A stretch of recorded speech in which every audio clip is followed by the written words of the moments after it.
Hi guys, I'm here today with a new video series about Chinese culture. Now, I spent 10 years of my life living in China, so I learned a few things while I was there. Now, I will not say I am an expert on all things China because when I was living in China, I was a foreigner to that country. So I was there learning and experiencing as I went along. So I would just like to share a few things that I have learned during my time living in China. Now, today we will just focus on one thing, and that is food. Well, let me just say I can end it all right here and say amazing.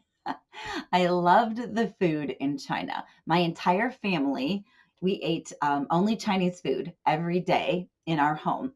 We had somebody come and they cooked for us so that we could learn what the foods were, how to express what we wanted to eat when we went to a restaurant, and what are some of the things we liked and disliked about Chinese food. So, having a cook in our home every day was very helpful for our family, and we learned a lot of really cool things about Chinese food. So, number one, meat is flavoring. Meat is not always going to be your focal point of the meal. So when you eat a Chinese meal, you won't sit down and have a piece of steak and some vegetables and maybe a potato. You will have a dish of vegetables with strips of meat in it to give you flavoring. It is not a focal point of the dish itself.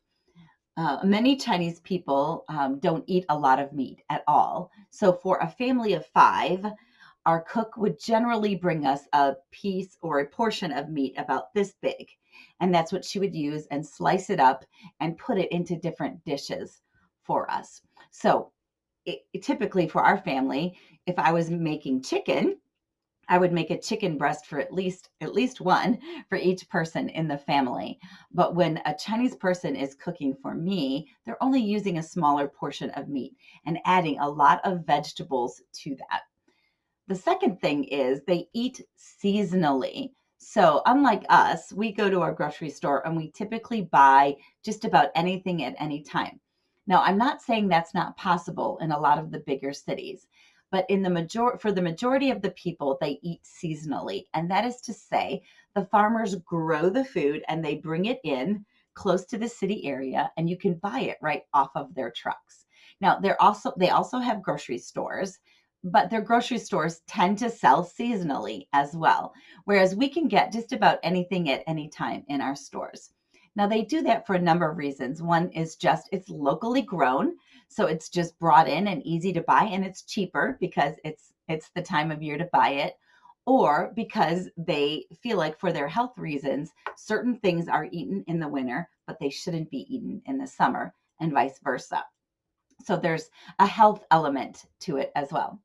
Now, when you're eating with a Chinese person or at a Chinese restaurant, you're always using chopsticks, okay? Now, they do have small spoons that they use to scoop rice or to scoop broth, and they often will eat from those spoons as well. But the main utensil is going to be the chopstick. So the other thing is it's a common plate meal.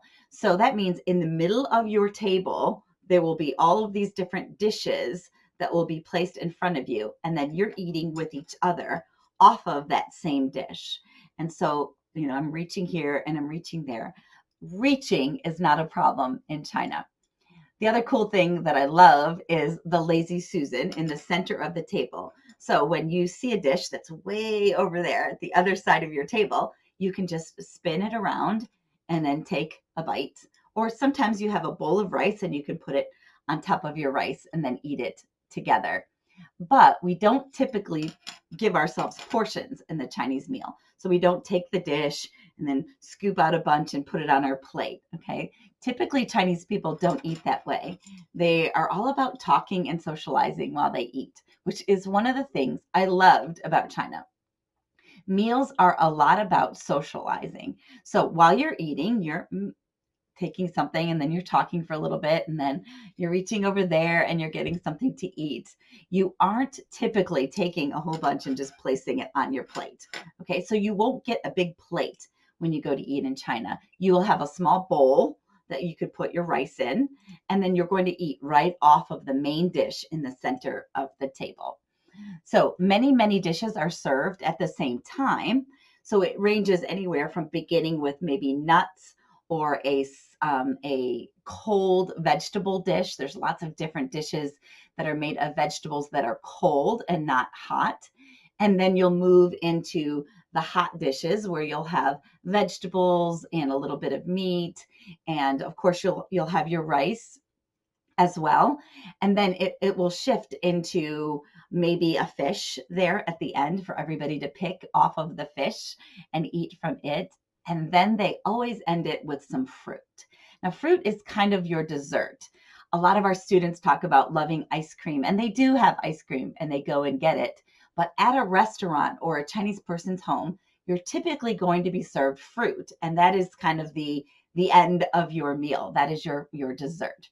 So it's interesting how they eat differently than we do. We sit down, we put it all on our plate, and then we eat, right? They sit and remove it from the middle of the table and eat as they go. So it's a little bit of a different style of eating.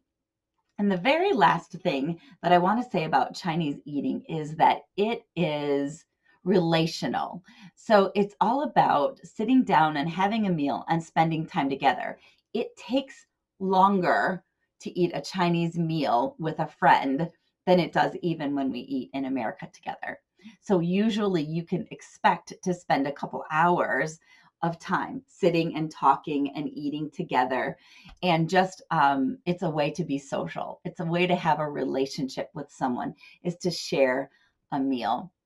The very last thing of interest to me and my family from the very beginning is that anything that we drink is always room temperature. Room temperature. So they don't use ice in their drinks. The reason for that is health. They don't want to put into their bodies something that is a colder temperature than what their body should be. The other thing is the main beverage of choice is either room temperature water or green tea. And in most regions, green tea is a very acceptable beverage for your meal.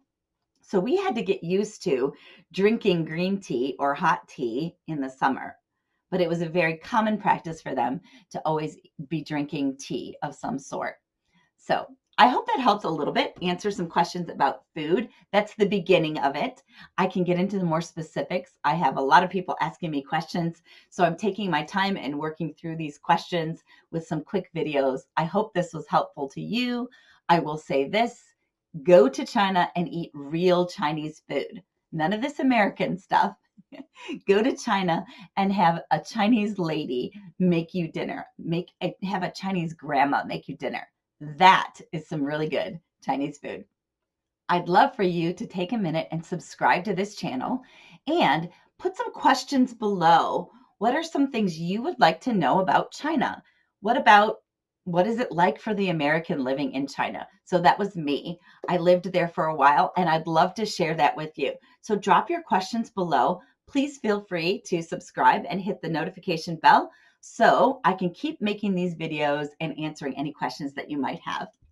Thanks so much, guys. Have a great day.